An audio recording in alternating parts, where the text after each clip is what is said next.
आप देख रहे हैं नेट्रिक न्यूज, साहस सच कहने का। नमस्कार, मैं हूं आपके साथ प्रेरणा तलवार और आप देख रहे हैं नेट्रिक न्यूज। कांग्रेस की दूसरी इंदिरा गांधी कही जाने वाली प्रियंका गांधी को कांग्रेस ने यूपी की सियासत में उतार दिया है और लोकसभा चुनाव से ठीक पहले प्रियंका गांधी के यूपी की सक्रिय राजनीति में दस्तक देने से राजनीतिक गलियारों में हलचल तेज हो गई है। हर तरफ बस उनकी ही चर्चा हो रही है। कहा जाए तो कांग्रेस ने लोकसभा चुनाव में जीत के लिए अपना ट्रम्प कार्ड खेला है। कांग्रेस के इस हुक्म के इक्के से विपक्ष बौखलाया हुआ है, जिसके बाद विपक्ष नेता एक के बाद एक विवादित बयान दे रहे हैं। विवादित बयान की बात हो तो बिहार के नेता कैसे पीछे रहने वाले हैं। एक बार फिर बिहार सरकार के एक नेता ने विवादित बयान देकर सियासत को और भी ज्यादा गरमा दिया है। बीजेपी नेता और नीतीश सरकार में मंत्री विनोद नारायण झा ने प्रियंका गांधी पर एक विवादित बयान दिया है, जिसके बाद बिहार की राजनीति का माहौल गड़बड़ा गया है। आपको बता देते हैं कि 24 जनवरी को पटना में मीडिया से बात करते वक्त बीजेपी नेता से जब प्रियंका गांधी के राजनीति में कदम रखने के विषय में एक सवाल किया गया, उनकी राय पूछी गई, तो उन्होंने कहा कि प्रियंका अभी नौसिखिया हैं, उन्हें राजनीति की कोई समझ नहीं है। अगर विनोद इतने में ही रुक जाते तो शायद ठीक होता, लेकिन वो वहां कहां रुकने वाले थे।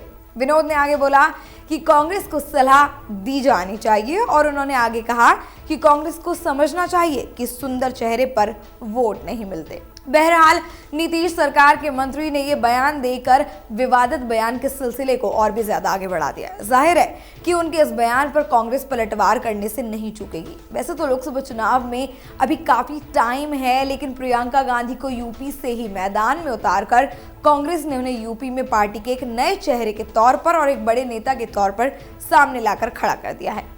प्रियंका की तुलना हमेशा से ही उनकी दादी इंदिरा गांधी से होती आई है, जिसकी वजह से लोगों के बीच प्रियंका को राहुल से ज्यादा अपनापन मिलता आया है।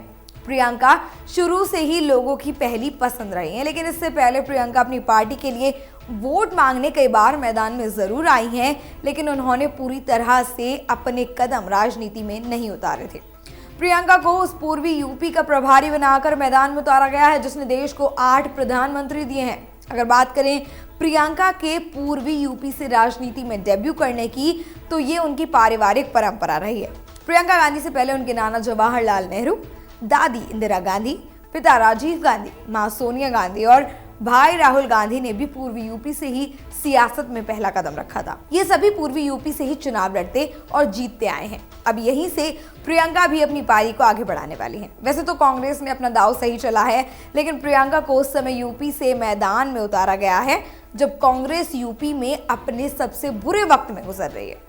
यूपी में उसका सामना सीएम आदित्यनाथ से होने वाला है, जो अपनी रैलियों में प्रियंका पर जमकर हमला बोलने वाले हैं और ऐसा वो पहले भी करते आए हैं। तो वहीं बता देते हैं कि इस समय बीजेपी यूपी में अपने सबसे बेहतरीन दौर से गुजर रही है और ऐसे में प्रियंका का यूपी सरकार से मोदी और योगी लहर को पछाड़ना थोड़ा सा मुश्किल हो सकता है। दरअसल उत्तर प्रदेश में मायावती और अखिलेश यादव के गठबंधन से कांग्रेस को अलग रखने के बाद पार्टी अध्यक्ष राहुल गांधी ने कहा था कि उन्हें इस बात का पछतावा होगा और हमारी पार्टी अपने दम पर यूपी में सरकार बनाएगी।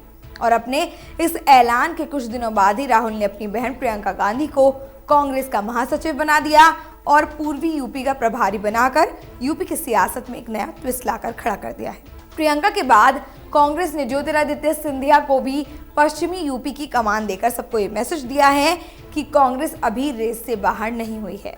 ये कहना इसलिए भी गलत नहीं होगा क्योंकि राहुल गांधी ने साफ तौर पर कहा है कि उनकी कांग्रेस पार्टी राज्य में किसी भी कीमत पर बैकफुट पर रहकर नहीं खेलने वाली है। फिलहाल तो बीजेपी नेता इस विवादित बयान पर कांग्रेस क्या पलटवार करती है, ये देखना होगा और क्या कांग्रेस इस विवादित बयान के सिलसिले को रोक पाएगी, ये देखना भी काफी इंटरेस्टिंग होगा। फिलहाल के लिए इतना ही। इस मुद्दे से जुड़ी हुई सारी जानकारियों को जानने के लिए देखते रहिए नेट्रिक न्यूज। हमारे साथ जुड़े रहने के लिए हमारे YouTube चैनल को सब्सक्राइब करें, साथ ही बेल आइकन को दबाएं। नेट्रिक न्यूज की खबरें सबसे पहले देखने के लिए।